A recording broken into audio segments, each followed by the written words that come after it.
Hello friends, आज हम पादपों में जल के परिवहन का अध्ययन करेंगे, यानी पादपों में रसारोहण या transportation of water in plants, और इसे एसेंट ऑफ सेप भी कहते हैं। जैसा कि हम सभी जानते हैं कि पौधे अपनी जड़ों के द्वारा भूमि में स्थिर रहते हैं और मृदा में उपस्थित मृदा कणों के चारों ओर केशिकीय जल को पौधे अपने मूलरों की सहायता से निरंतर अवशोषित करते रहते हैं। पौधों द्वारा अवशोषित जल जड़ के जाइलम से होता हुआ स्तंभ जाइलम के माध्यम से पत्ती के जाइलम तक पहुंचता है। जल का रसारोहण या परिवहन यही प्रक्रिया है जिसके माध्यम से पौधे के आधार भाग से लेके पौधे के वायवी भागों तक जल और गुलित लवणों का ऊपरीमुखी चालन,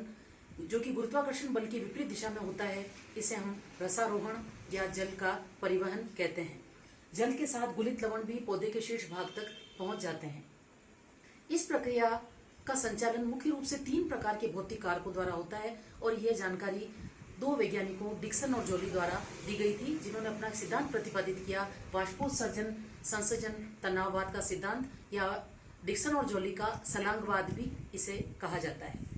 हम सभी जानते हैं कि पौधे के वायवीय भागों पर उपस्थित पत्तियों में असंख्य सूक्ष्म रंध्र पाए जाते हैं और प्रत्येक रंध्र 2 द्वार कोशिकाओं द्वारा घिरा रहता है।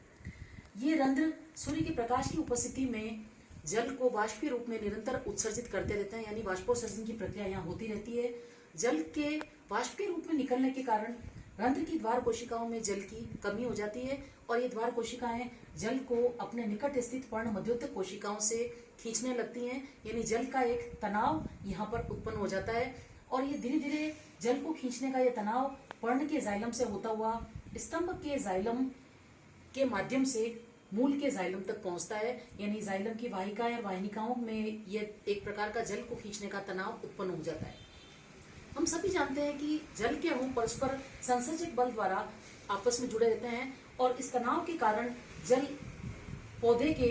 आधार भाग यानी जड़ों के माध्यम से होता हुआ स्तंभ के माध्यम से शीर्ष भाग तक पहुंच जाता है। तो इस प्रकार से ये 3 प्रकार के कारक उत्तरदायी होते हैं: वाष्पोत्सर्जन का होना, जल के अणुओं के मध्य परस्पर संसर्जन का होना और तनाव का उत्पन्न होना। इन तीनों प्रक्रियाओं के माध्यम से जल कई मीटर ऊंचे वृक्षों में भी आसानी से ऊपर चढ़ जाता है, यानी उसका ऊपरी मुखी चालन या अपवर्ड मूवमेंट उसका होता है। ये प्रक्रिया को हम सरल रूपों में इस प्रकार से समझ सकते हैं कि जिस प्रकार हम कुएं की मुंडेर पर खड़े होकर गिरने के सहारे डोरी के माध्यम से जल के पात्र को ऊपर खींचते हैं, तो जल का पात्र ठीक उस गिरने के सहारे ऊपर उसी प्रकार से खींचा चला आता है, क्योंकि ऊपर तनाव या खिंचाव बल उत्पन्न हो रहा है। दोस्तों, जल के रसारोहण के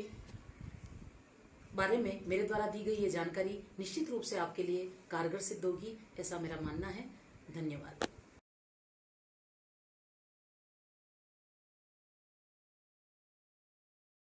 दोस्तों, आप मेरे इस वीडियो को अधिक से अधिक लाइक करें, अपने दोस्तों में शेयर करें और सब्सक्राइब करें और कमेंट्स देना न भूलें। Thank you.